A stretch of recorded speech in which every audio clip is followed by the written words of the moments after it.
बच्चों, चलिए आज का हमारा प्रश्न है, यदि एफ एक्स बराबर 1 और 1 प्लस साइन एक्स है, जब एक्स का मान 0 से छोटा है और जब एक्स का मान 0 से पाई बट्टे 2 के मध्य है, तब एक्स बराबर 0 पर एफ डैश एक्स का मान, हमने यहाँ से ज्ञात करना है एफ डैश एक्स का मान क्या आएगा।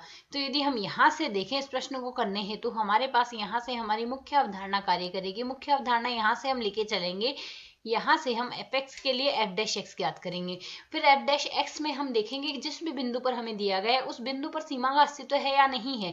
तो यदि हम यहाँ से देखेंगे साइन एक्स का जब अवकलन किया जाता है एक्स के सापेक्ष, तो मान आता है हमारे पास यहाँ से कोस एक्स और नियत पद का अवकलन आएगा 0।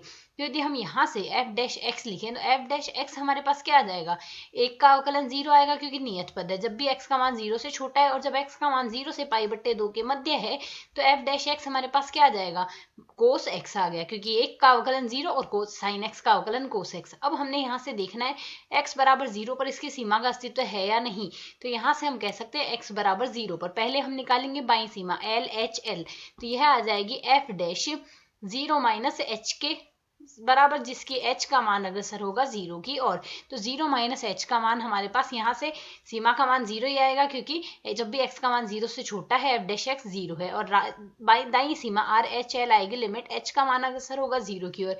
एफ 0 प्लस एच लिखेंगे हम यहाँ से। तो जब हम 0 प्लस एच लिखेंगे इस स्थिति में हमारे पास कोस एक्स है मान, तो यहाँ पर यदि मान प्रतिस्थापित करें तो लिमिट h का मान अग्रसर होगा 0 की ओर। यहाँ से कोस एक्स है तो कोस एक्स के स्थान पर हम रखेंगे कोस एच, h का मान 0 की ओर रखेंगे, मान आ जाएगा 1। तो यहाँ से हम देख सकते हैं by Seema L H L का मान बराबर नहीं आया दाई सीमा के, अतः यहाँ से x बराबर 0 पर एफ डैश की सीमा का अस्तित्व नहीं है। एफ डैश की सीमा का अस्तित्व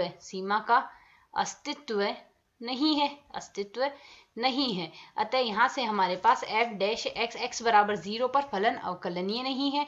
अतः यदि फलन अवकलनीय नहीं है तो यहाँ से हम क्या कह सकते हैं, अस्तित्व नहीं है। यहाँ से हमारा विकल्प डी सही होगा। आशा है समझ आया। धन्यवाद।